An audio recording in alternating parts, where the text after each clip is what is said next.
Hi, so I'm sitting in what was formerly known as the shed, which is now my office slash our bedroom.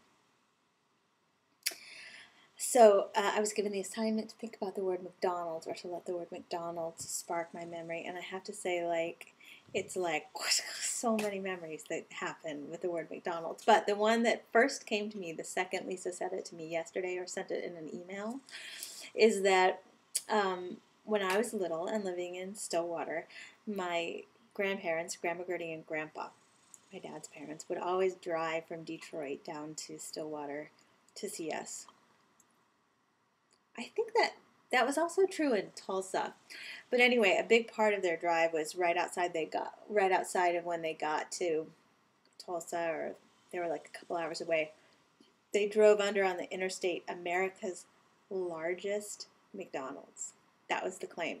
And it stretched over both sides of the highway. And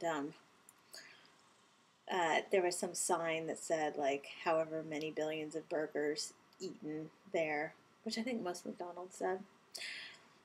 But there was some story about how one time they parked the car when they sort of stumbled up the stairs, because it was actually over the highway.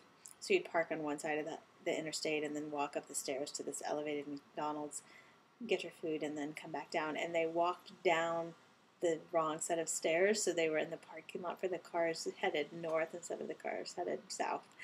And they couldn't find their car, and then they realized what they had done. So I don't know if I actually remember that, or if I remember being told that story. But for some reason it has really stuck in my mind. And it sort of reminds me of when I was taking my big first cross-country drive, which was, I don't know, I might have been driving from Oklahoma to Chicago to Seattle, actually, when I was dropping out of college. And I knew that I was going to drive under that McDonald's and think about my grandparents. And then sort of in my mind, right about the same time, that same sort of stretch of highway, it was raining, and they were doing work. There were men doing work overhead, and I thought, oh my God, wouldn't it be terrible if, they dropped some big concrete block or something. And then as I was driving under where the men were working with their fire things, welders, something dropped on my windshield and smashed into my windshield and fractured the whole thing. And so I pulled over, and just like 5 hours outside of Tulsa, or wherever it was, 3 hours outside of Tulsa, on my first cross-country drive, I had to stop and go to like a car window repair place and have my entire car windshield replaced. I survived it. So that's one memory about McDonald's. There are more if you want them. I'm sure that most of them have to do with high school, because there was a McDonald's very close to our high school. And so when we were old enough to drive to go out to lunch, you could drive to McDonald's, and they would have these specials like 25-cent hamburgers, and all of these guys would get like 10 hamburgers and eat them, because McDonald's hamburgers are pretty small. That was not my favorite place to go, McDonald's, at all. It never has been.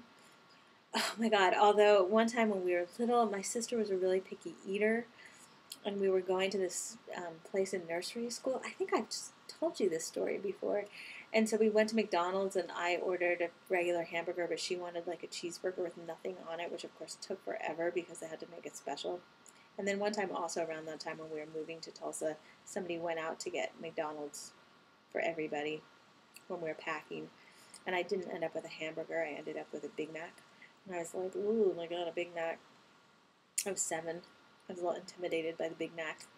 But I ate it, and it was so good. And that started my love affair with Big Macs, which I still have, although I have not had a Big Mac in a really long time. Okay, that's the end of the McDonald's story. See you later.